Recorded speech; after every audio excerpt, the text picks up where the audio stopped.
Kjo pamje që shihni është një nga pjesët më të vjerzhera të bregdetit shqiptar. E quajtur Delta Buna, njët nga shkodranët si Gërgderdhja e Bunës, aty ku ujërat e këtij lumi bashkohen me detin Adriatik. Vetëm 5 km larg nga qendra e plazhit të Velipojës, kjo është vija kufitare që ndan Shqipërinë me malin e zi. E vjerzhër, e qetë, e zakont. Kur përballesh me atë peizazh të mrekullueshëm, mendohesh gjatë, por nuk e kupton arsyen që ai vend, aq i rëndësishëm për Shkodrën, është lënë i veçuar e i shkëputur nga pjesa tjetër e plazhit të Velipojës. Një pamje e rrallë në një nga pjesët më të pashfrytzuara të detit Adriatik.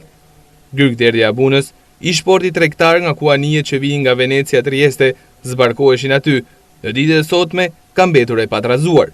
Për të mbërritur në atë vend, pushuesit apo turistët duhet të përshkojnë një pjesë të mirë të bregdetit të Velipojës. Lehtësisht mjaftojnë 30 apo 40 minuta për të takuar me atë pamje të pazakont. Shkodra njihet si qyteti i parë shqiptar ku kanë mbërritur grupe të organizuara turistësh të huaj. Kjo ka ndodhur në prag të fillimit të luftës së parë botërore me turistët që vijnë nga Trieste dhe zbarkonin pikërisht në derdhjen e Bunës. Ndërsa sot, qoftë turistët apo dhe pushuesit mungojnë. Territori, edhe pse jo shumë i madh, nuk shqetësohet nga askush. Nga derdhja e Bunës fillonin lundrime të rëndësishme që shkonin drejt Venecias e drejt Triestes, gjë që sot nuk është më. Sot Shkodra është e bukur dhe e rëndësishme për arsye të tjera, por të qenë një port detar është patjetër diçka që ky qytet nuk e ka më. Koha ka bërë të sajën. Ujërat e detit Adriatik e kanë shtruar tërësisht pamjen e dikushme, duke zvogluar në masa të pjesë nga baticat e zbaticat e viteve. Derdhja e Bunës, si e vetmja xhungël në gjithë bregun lindor të Adriatikut, ka 10 specie zotsh dhe kafshësh gjysmë të ruajtura, por që gjithnjë ekzistenca e tyre është në zhdukje. Para 10 vitesh ishte i vetmi vend në Shqipëri ku mund të bëje plazh njëkohësisht edhe në ujë me krip, edhe në ujë të ëmbël të një lumi me deltë madhështore, por sot ajo gryke ngushtë nuk ekziston më. Peshkatarët apo turistët e para 10 viteve e kujtojnë me nostalgji. Një kënaqësi janë 30 minutat, të cilat duke ecur në këmbë duhen për të shijuar Gërgderdhjen e Bunës. Gjatë ecjes takohesh me forma drunjësh nga më të ndryshmet dhe të veçantat.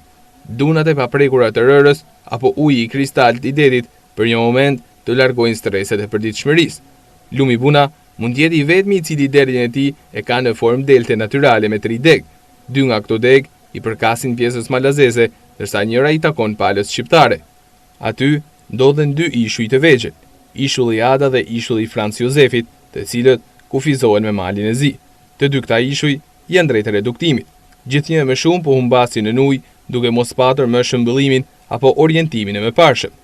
Për rreth, rezervati i Velipojës, mbrojtësi i saj, është larg parametrave të një vendi të tillë, pa çka kujdesit të madh të një siti të vogël të njerëzve që merren me të. Rezervati i pyllit të Velipojës, prej 700 hektarësh, për ata që e shohin për të parën herë, duket i larmishëm me flore e faunë të shumëllojshme. Aktualisht është shpallur zonë mbrojtur dhe si e tillë gëzon mbrojtje të veçantë.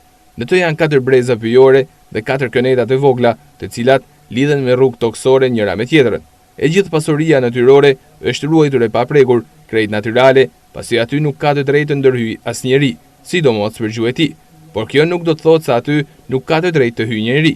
Rezervati është i hapur për të gjithë ata personat të cilët duan që ta vizitojnë atë, kundrejt disa tarifave simbolike. Ky rezervat është një arsye më shumë për të shijuar Gërgderdhjen e Bunës, aty ku natyra ka ndërthurur bukurinë përgjatë asaj vije bregdetare që në total për llogaritet rreth 3 kilometër e gjatë dhe 200 metër e gjerë.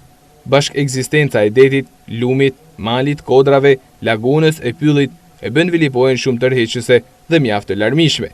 Kjo është një nga pjesët e veçanta të Shkodrës kozmopolite, ku kulturat përzieshin e komunikonin me anën tjetër të Adriatikut, ndërsa derdhja e Bunës e bënte qytetin portual, duke shndruar në nyjet e gjeopolitikës detare austro-hungareze, së bashku me Triesten, Venecian, Budven e Tivarin.